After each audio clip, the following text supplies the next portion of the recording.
নমস্কার বন্ধুরা, তোমরা শুনছো অলৌকিক ও ভয়।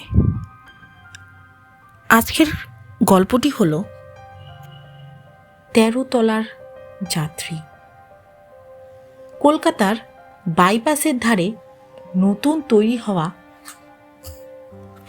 আবাসন নীল দিগন্ত। আবির সেখানেই ১৩ তলা একটা ফ্ল্যাট ভাড়া নিয়েছে।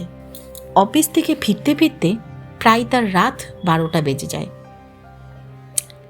আবাসনের লিফটটা একদম নতুন, কাঁচ দিয়ে ঘেরা, কিন্তু ১৩ তলাতেই কেন যেন আবিরের একটু অস্বস্তি হয়। সেদিন রাত ১টা বাজে, বাইরে ঝমঝমিয়ে বৃষ্টি পড়ছে। আবির ক্লান্ত পায়ে আবাসনের ভেতরে ঢুকল। সিকিউরিটি গার্ড তার জায়গায় নেই, সম্ভবত বৃষ্টির রাতে কোথাও ঘুমিয়ে পড়েছে। আবির লিফটের বাটন টিপলে দরজাটা নিঃশব্দে খুলে গেল।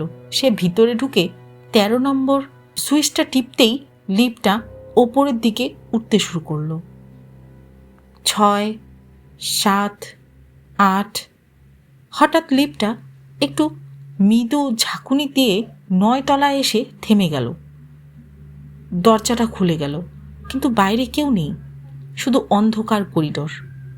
আবির বিরক্ত হয়ে আবার ক্লোজ বাটন টিপল, কিন্তু দরজা বন্ধ হওয়ার ঠিক আগের মুহূর্তেই তার মনে হলো কেউ একজন যেন দ্রুত পায়ে লিফটের ভেতরে ঢুকে এলো। কিন্তু আবিরের চোখ তুলে কাউকে দেখতে পেল না। লিফটটা আবার চলতে শুরু করলো। ১০, ১১। ঠিক এই সময়ে আবির লক্ষ্য করলো লিফটের ভেতরের তাপমাত্রা হঠাৎ কয়েক ডিগ্রি কমে গেছে। তার নিঃশ্বাস থেকে ধোঁয়া বেরোচ্ছে, কাচের দেওয়ালে ঘাম জমে ঝাপসা হয়ে যাচ্ছে। আবির হঠাৎ কাচের ওপর তাকিয়ে দেখলো সেই ঝাপসা হয়ে যাওয়া বাষ্পের ওপর কেউ আঙুল দিয়ে উল্টো দিক থেকে লিখছে ১৩। আবিরের শরীর অবশ হয়ে এলো।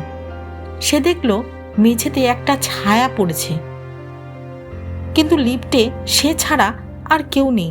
হঠাৎ ১৩ তলায় এসে লিফটটা থামলো। দরজাটা খুলল ঠিকই, কিন্তু সামনে কোনো করিডোর নেই। তার বদলে আছে এক বিশাল অন্ধকার গহ্বর। ঠিক তখনই তার কানের কাছে এক বরফ শীতল নারী কণ্ঠ ফিস ফিস করে বলল, ১৩ তলা তো কোনোদিন ছিলই না আবির। তুমি কি দেখোনি লিফটের বাটনে ১২র পর সরাসরি ১৪ লেখা ছিল? আবির আতঙ্কে লিফটের প্যানেলের দিকে তাকালো। সত্যিই তো ১৩ নম্বর কোনো বাটন নেই সেখানে। তবে সে এতক্ষণ কি টিপেছিল?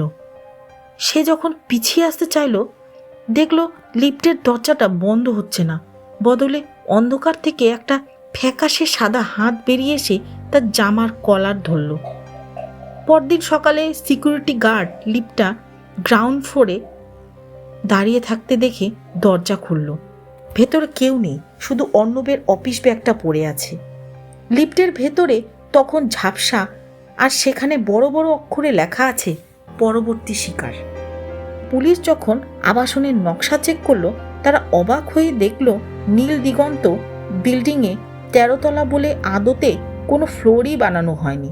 তবে লিফটটা মাঝে মাঝে রাতে নিজে থেকেই মাঝপথে কোথাও আটকে যায়, আর ভেতর থেকে শোনা যায় কারোর আর্তনাদ এবং দরজায় নখ দিয়ে আছড়ানোর শব্দ।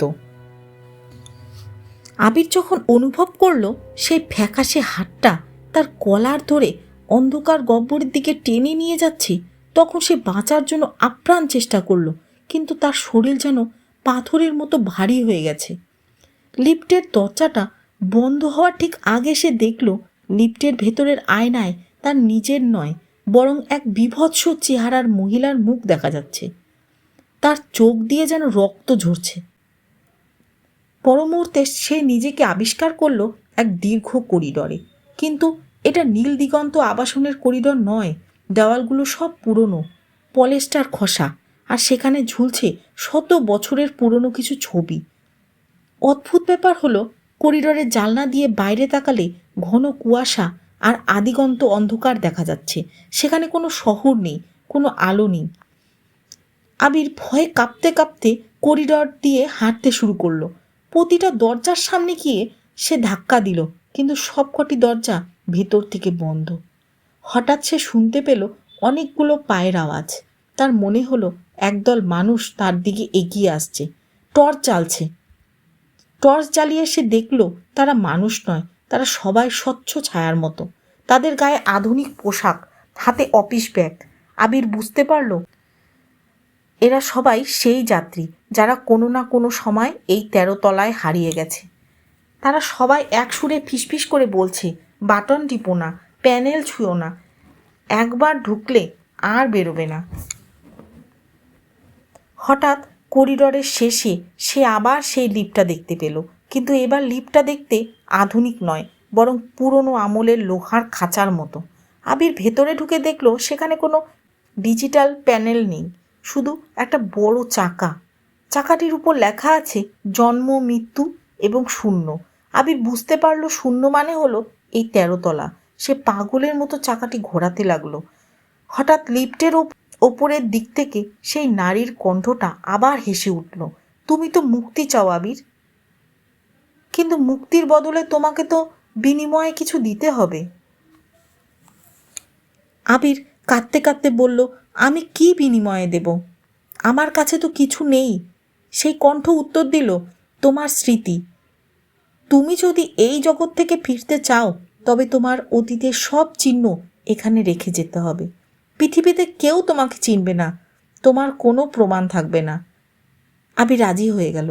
সে অনুভব করলো তার মাথার ভেতর থেকে একটা একটা করে সব স্মৃতি মুছে যাচ্ছে। তার মা, তার ফ্ল্যাট, তার নাম, সব কিছু।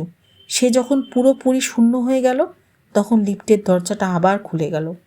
পরদিন সকালে নীল দিগন্ত আবাসনের লবিতে পুলিশ এক যুবককে খুঁজে পেল। তার কাছে কোনো পরিচয়পত্র নেই, সে নিজের নামও বলতে পারছে না। সে শুধু এক দৃষ্টিতে আবাসনের লিফটের দিকে তাকিয়ে আছে। পুলিশ তদন্ত করে দেখল 13 তলায় যে ফ্ল্যাটটি ভাড়া নেওয়ার কথা উঠেছিল সেটি গত 1 বছর ধরে খালি পড়ে আছে।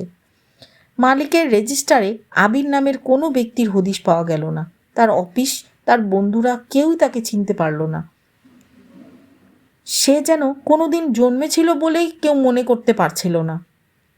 আবিরকে শেষ পর্যন্ত একটা মানসিক হাসপাতালে পাঠানো হয়। সে আজও হাসপাতালের জানালায় বসে আকাশের দিকে তাকিয়ে থাকে।